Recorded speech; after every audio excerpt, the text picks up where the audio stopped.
ልጁ ነኝ የሚካኤል ልጁ በቤቱ ያደኩ በልጁ የልቤ ብዬ የምጠራው ሚካኤል ለኔ አባቴ የልቤ ብዬ የምጠራው ሚካኤል አባቴ የዝሙት መንፈስ ሶስት አይነት ባህሪ ያለው ጸባይ ያለው የመንፈሱ በጸባይ ነው። አንደኛ እናንተን ራሳችሁን ወይም እኛ ራሳችንን ያልከሰክሰናል። ሁለተኛ በእኛ ዙሪያ ያሉትን ሰዎች ያልከሰክሳል፣ ያረክሳል። ሶስተኛ ከእግዚአብሔር ጋር ያጣላል። ባህሪው ይሄ ነው፣ ማጣላት። በእኛ ዙሪያ ያሉትን ሰዎችም ያረክሳል፣ እኛንም ያረክሰናል፣ ከእግዚአብሔር ጋርም ደግሞ እንድንጣላ ያደርጋል።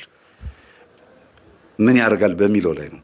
የዝሙት መንፈስ ግን በእኛ ውስጥ መኖሩ ምልክቱ ምንም ሰው ሳይሰብከን ሰባኪ ሳይሰብከን የምናውቀው ነገር ነው። ግን ከደፈነብን እንደዚህ እንደ ባለታሪካችን እንደ ድርጅቱ ባለቤት ደግሞ ከደፈነብን የሚያደርገውን ነገር እንደ ጀብድ ነው የሚቆጥረው፣ እንደ ጥሩ ነገር ነው የሚቆጥረው። እንደ እኔ ወንድ እኮ ነኝ ምን ችግር አለው? ኃጢአት መሆኑ ግን ህሊና ይነግረዋል እኮ መቼም አይደለም። ሃይማኖት የሌላቸው ሰዎች እንኳን ህግ አላቸው፣ የጋብቻ ስርዓት አላቸው። የሚገርማችሁ ሃይማኖት የለንም ብለው የሚያስቡ እነዚህ ስኩቲስ ወይም ዘላን የሚባሉ ሰዎች ወይ በየበረሃው በየጫካ የምታያቸው ሰዎች እንኳን የትዳር ህግ አላቸው። እና እኛ ሃይማኖት ያለን ሰዎች እንደዚህ መረን ስንሆን በጣም ይከብዳል አይደል? ስለዚህ የዝሙት መንፈስ በውስጣችን ለመኖሩ ምልክቱ አንደኛ ያንቀሸቅሻል። ሰዎች አንድ ነገር እስኪያደርጉት ድረስ በጣም ያንቀሸቅሻቸዋል። ካደረጉት በኋላ ደግሞ ጸጸት በውስጥ በኩል እንዲፈጠር ያደርጋል። ስለዚህ የዝሙት መንፈስ ስራው ምንድን ነው? እንድንተኛ ማድረግ ብቻ ሳይሆን ከተኛን በኋላ እንድንጎዳ ማድረግ ነው ስራው። ሁለተኛ የዝሙት መንፈስ መኖሩ ምልክቱ አጠገባችን ላሉ ሰዎች የምናሳየው ባህሪ ይለያያል። አንድ አይነት ባህሪ አናሳይም፣ ባህሪያችን ይቀያየራል። ለምሳሌ ለሚስቱ የሚያሳየው ባህሪ፣ ለልጆቹ የሚያሳየው ባህሪ፣ ሚስትም ሴትም ከሆነችም የዝሙት መንፈስ ካለባት ለባሏና ለልጆቿ የምታሳየው ባህሪና በዝሙት ለወደቀችበት ቦታ የምታሳየው ባህሪ ይለያያል። የዝሙት መንፈስ እናንተ ተረዱት ምን አይነት ባህሪ እንደሆነ በየቤቱ ስለሚለያይ እናንተ ራሳችሁ ወቁት። ሌላው የዝሙት መንፈስ ውስጣችን መኖሩ ምልክቱ ግለ ወሲብ የምንፈጽመው ነገር ነው። ግለ ወሲብ አይነ ጥላ ምንም እንኳን የምታስፈጽም ቢሆንም ሴቶችም ወንዶችም ግለ ወሲብ የሚፈጽሙት ያንን ስሜት ለማስተናገድ ነው። ያንን ስሜት እንደ ሱስ ታደርገዋለች። እንደ ሱስ በዕለት ሰው የሚበላው ሱስ ሆኖበት ብቻ አይደለም፣ የግድ የህይወቱ አንድ አካል ስለሆነበት ነው። ካልበላ ስለማይኖር ነው። ዝሙት ካልፈጸመ እንደማይኖር አድርጎ ይስልበታል ማለት ነው። ልክ እንደ ምግብ ማለት ነው። ዝሙት ካልፈጸመ ደስ እንዳይለው አድርጎ ይሰራበታል ወይም ይሰራባታል መንፈሱ ማለት ነውና ይሄንን ስሜት የምታስተናግዱ ከሆነ ከዚህ ስሜት መላቀቅ ካቃታችሁ መንፈሱ አለ ማለት ነው። ሀቢት ወይም ድግግሞሹ ተርኒንግ ፖይንቱ እዛው ላይ የሚጥላችሁ ከሆነ አሁንም እንድታረጉት የሚጋብዛችሁ ከሆነ በትክክል መንፈሱ አለ። እሺ፣ ይሄ መንፈስ ስታውቁበትና ስትነቁበት ስልቱን እንዴት ይቀይራል? አንደኛ ያገባችሁ ከሆናችሁ አንቺ እየሰገድሽ እየጸለይሽ ይሄ መንፈስ ለማስወገድ ወይም ደግሞ ስርዓት ይዘሽ በጾም ውስጥ ማለፍ የምትፈልጊ ከሆነ ከአንቺ ይወጣና ባልሽ ላይ አርፎ ያስጨንቅሻል። በሰንበት ቀን፣ በግዝት ቀን፣ በአጽዋማት ጊዜ ምናምን ላይ ችግር ይፈጥራል ማለት ነው። ያስጨንቃል፣ ያስቸግራል። አንተም ላይ ደግሞ ከሆነ ሚስትህ ላይ ከአንተ ወጥቶ ሚስትህ ላይ ያርፋል። በፍቅረኛሞቹ መካከልም ከሆነ ደግሞ መስገድ፣ መጾም፣ መጸለይ ሲጀምሩ ይፈታተናቸዋል። መዳራት፣ ሸራ መጓተት ምናምን እንደሚባለው አለ አይደለም? በዛ ነገር ውስጥ ይጥላቸዋል፣ ከባድ ችግር ውስጥ ይከታቸዋል። እና መንፈሱ ከኛ ይወጣና እኛ ስንተጋበት ከኛ ይወጣና ሌሎች ሰዎች ላይ አድሮ መጥቶ ያንን ጉዳይ እንድናስተናግደው እንድናስበው ከአይምሯችን እንዳይጠፋ በጾሙም ሆነ በዛ በዕለቱ ወይም ደግሞ በጉዳዩ በረከት እንዳናገኝ ያደርገናል ማለት ነው። የረከሰ ሐሳብ ስለሚያመጣ ሁልጊዜ የረከሰ ሐሳብ መሆኑን ሳይነግረን እኛ እንዲጥመንና እንዲጣፍጠን አድርጎ ነው የሚያመጣው። ለእኛ እንዲስማማ አድርጎ ነው የሚያመጣው። ደግሞ ነገሮች ምቹ ይሆናሉ ይሄን ለመፈጸም። ይሄን ለማድረግ ነገሮች የተመቸ ይሆናል። መንገዱም፣ ሁኔታውም፣ ገንዘቡም አጠቃላይ ምቹ እንዲሆን ያደርገዋል። በባልና ሚስት መካከል ግን ምቹ እንዳይሆን ያደርገዋል። በሁለታችሁ መካከል ቅራኔ እንዲኖር ምክንያት ተፈጥሮ በምትሰርቁት ጉዳይ ላይ ግን ምቾት እንዲፈጠር ያደርጋል ማለት ነው። ነገሮች እንዲስተካከሉ እንዲሳካ ያደርገዋል እና የተሰረቀ ይጣፍጣል ብለው እንደሚሉት አይነት ነገር አካሄድ እንድትሄዱ ያደርጋችኋል። ከዚህ ነገር መላቀቅ የሚቻለው እንዴት ነው? መጀመሪያ ስትሰግዱ ስትጸልዩ ይህን መንፈስ ለመያዝ ከሆነና ከመንፈሱ ለመላቀቅ ከሆነ መጀመሪያ ታሰር ነው የሚባለው። ባለህበት እዚሁ እኔ ጋር ማንም ጋር እንዳትሄድ እኔው ጋር ሆነ ታሰር ነው የሚባለው። እኔው ጋር ሆነ ታሰር። ከዛ በኋላ ታሸኙታላችሁ። ወደ ሌላ ሰው እንዳይሄድ እናንተው ጋር ሆኖ እንዲቀጣ ነው ማድረግ ያለባችሁ የመጀመሪያው።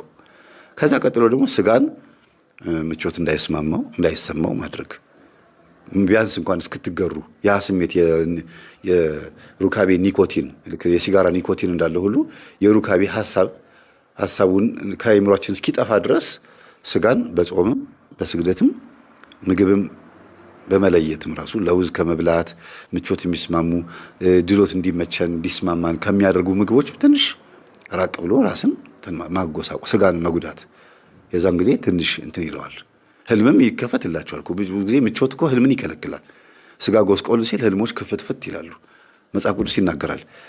ስጋ ደካማ ነው፣ ነፍስ ግን ሁልጊዜ ንቁ ናት ይላል ማቴዎስ ወንጌል ላይ። ሁልጊዜ ነፍስ ብርቱ ናት፣ ሁልጊዜ የነቃች ናች። አትተኛም ነፍስ። ስጋ ነው የሚተኛው እና ስጋን ለተወሰነ ጊዜ ቅጣት መቅጣት ይበለኝ ማለት መቅጣት ነው። ዝም ብሎ አሁን ሁሉ ነገር ለውጥ እንዲመጣ አለመፈለግ፣ በልምምድ እንዳመጣችሁት ሁሉ በልምምድ ለመመለስ መሞከር። አስቡት፣ ይሄ ባለ ታሪካችን የ16 ዓመት ወጣት ልጅ እያለ ሩካቤን ሴክስን ለመለማመድ ሴተኛ ዳርጋ ሄዶ ነው አይደል ያልኳችሁ? ሴተኛ ዳርጋ ሄዶ አስተምሪኝ አላት፣ አስለምጂኝ አላት። ለመደ። ከለመደ በኋላስ ያንን መንፈስ አፍሶ መጣና ማራገፊያ ሆነ ለሁሉም። ሲያገባም ምንም ሲልም ሁሉም አሁን ልጆቹ ምንድናቸው ማለት ነው? ያ መንፈስ አለባቸው። ምክንያቱም ያንን መንፈስ ይዞ መጥቶ ነው ከሚስቱ ጋር የተኛው። እሷም ደግሞ ዘማዊ የሆነችውም በዚሁ መንፈስ ምክንያት ነው። እሱ ይዞ መጥቶ ከእሷ ጋር በመተኛቱ ምክንያት ነው። ስለ ጋብቻው እንዴት እንዳገባት መናገር ያልፈለኩት ስላልተፈቀደልኝ ነው እንጂ ብናገር በጣም ይጠቅም ነበረ፣ ግን አልፈቀደችልኝም።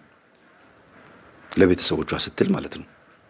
እሷ ላይ ግን የዝሙት መንፈስ የመጣባትና እሱ ቤት ስለማይመጣ እሷ ከእሷ ጋር አብሮ ስለማያድር ከብዙ ወንዶች ጋር እንድትሄድ ያደረጋት ግን የእሱ መንፈስ ነው። እንዴት እንደሚዛመታችሁ እንግዲህ እሷ ጋር ሄዶ እንደዚህ ካደረጋት ልጆቹ ጋር ስመጥቶ ደግሞ ሲያድጉ እንደዛ የማያደርግበት ምክንያት ምን አለ? ለዚህ ነው ወንድምና እህት፣ እህትና እህት፣ እህትና ወንድም ሩካቤ የሚፈጽሙት በአባትና በእናት ችግር ምክንያት ነው ብለን የምንናገረው። ባዩት ቪዲዮ ብቻ አይደለም። ለዛ ቪዲዮ የጋበዛቸው መንፈስ ግን የቤተሰብ መንፈስ አለ፣ የዝሙት መንፈስ ማለት ነው። ለዝሙት መንፈስ ከሚዳርጉ ነገሮች ውስጥም ደግሞ ሌላ ሁለቱ ደግሞ ስንፈተ ወሲብ ተብሎ የሚወሰድ ቅጠላቅጠልና የአጋንንት አሰራርና መስተፋቅር የሚባሉት ናቸው። ላገባት ብሎ ሲጠይቃት ወይም ደግሞ ሲሞክር እምቢ ትለዋለች፣ ወይም ደግሞ የማይሳካ መስሎ ሲሳማው በመስተፋቅር ያገባታል። ከዛ ያ መስተፋቅር መንፈስ ደግሞ ሁለቱን በዝሙት ነው የሚያፋቅራቸው። በቃ የተፋቀሩት እኮ ልጅ ለመውለድ ቢሆንም ለመጋባት ቢሆንም ግን ዋናው ጉዳይ ትኩረቱ አይቷት ነው የወደዳት። አካሏን አይቶ ስለሆነ የዝሙት መንፈስ ነው መጀመሪያ በቡዳ መልክ የሚገባው። ግን ውስጥ ያለው ደግሞ እሷ ውስጥ ያለው አይነ ጥላ ደግሞ ይከላከላል። አታገባትም የኔ ነች ይለዋል። ከዛ ምን ያቀርባል? ስጦታ ያቀርባል። መተት ማለት ነው። መተት ይመጣና አይ ይጋቡ ልጆቹ ያንተ ናቸው ብሎ ያዝለታል። የሚወለዱት ልጆችን መልከፍ ትችላለህ ይባላል። እሺ ይላል። በመስተፋቅር ያገባታል። የሚወለዱት ልጆች የተለከፉ ይሆናሉ። በመናፍስት ስለሆነ የተጋቡት በመናፍስት ያድጋሉ ማለት ነው። ሆረር ፊልም ይመቻቸዋል። ግለ ወሲብ ይፈጽማሉ። ከጎረቤት ጋር በልጅነታቸው ድንግልናቸውን ያጣሉ። በጣም ብዙ ችግር ይፈጠራል ሕፃናት በልጆቻቸው ላይ ማለት ነው። የማይታዘዙ ልጆች ነው፣ አደገኛ ልጆች ይሆናሉ። መቆጣጠር ያቅተዋል። አባትም እናትም ከቁጥጥር ውጭ በላይ ነው የሚሆኑት። እና የዝሙት መንፈስ በመስተፋቅር ምክንያትም ሊገባ ይችላል። በስንፈተ ወሲብም ያው እኔ ከሚስቴ ጋር ጥሩ ሩካቤ መፈጸም አልቻልኩም ብሎ አይደለም ስንፈተ ወሲብ ድግምት የሚያስደግመውና ይሄንን አኝከህ ይሄንን መጠህ ይሄን እንደዚህ አድርገህ ይሄን አስረህ እዚህ ጋር እንደዚህ አድርገህ ተገናኛት እያለ ደብተራ ሲሰጠው እሺ ብሎ ይገባል። ከዛስ በምን ብርታት ነው ከሚስቱ ጋር የሚተኛው? በመናፍስት። ከዛ ምን ያደርገዋል? ዘማዊ ያደርገዋል። አንዱ አልነገርኳችሁም ከዚህ በፊት ባለቤቴ ደካማ ስለሆነ እኔ ደግሞ ሩካቤ ስለምወድ አለች። በቃ እንዴ ያስፈልገኛል ብላ ሄዳ ጓደኛዋ ስታማክራት ስንፈተ ወሲብ አሰሪ ያለቻት፣ እሺ ብላ አሰራች።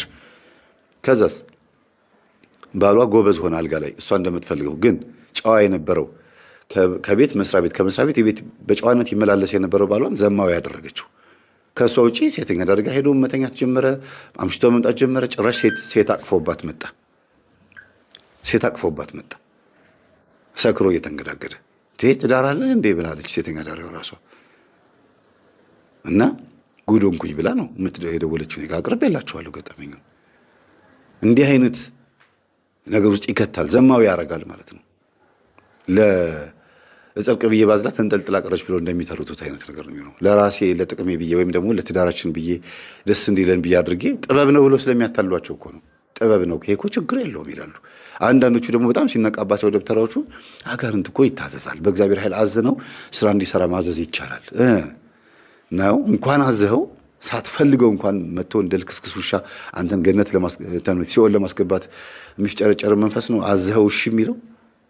በጣም የሚገርም ነው። እና ይሄ ነው። ሌላው የዝሙት መንፈስ በቡዳ መልክ ይገባል። በቡዳ መልክ ይገባል። ጎረምሶች፣ ወጣቶች እናታቸው ጨሌ የምታመልክ ወይም ቡና የምትካድም ወይም ደግሞ ከራማ የምታመልክ ብዙ ነገሮች የምታደርግ ልትሆን ትችላለች። ፈጫሳ የምታደርግ ፈረቀሳ የምትሄድ እዛም ሄዳ ዛፍ ቅቤ የምትቀባ ወይም ደግሞ ደብተራ ጋር የምትልከሰከስ ልትሆን ትችላለች። ከእንደዚህ አይነት ቤተሰብ የተወለደ ልጅ ያው መንፈስ ስላለበት ላዩ ላይ ድድ ማስጫ ድንጋይ ቦታ ላይ ተቀምጦ ምናምን ሲወጭ ወላጆቹ ሴቶችን ያህል ከዛ አይን ውስጥ የገባችውን ሴት ሄዶ እንደምንም ብልጇን ጎትቶ ያናግራታል። ያው ምላሱን ይዘረጋና በዛ እትትህ ይላታል። እሺ ትላለች። አንዴ ከነካት በኋላ የዝሙት መንፈስ ገባ ማለት ነው። ከርቀት ራሱ ሲስቱ እንዴት ነው ያምራል፣ አሪፍ ነው፣ ምንድን ነው መቼ ነው ሰላም ሻይ ቡና እንበል ይላል። ገብቷላ የቡዳ መንፈስ። እሷ ደግሞ መለከፏ ደስ ይላታል ትላለች።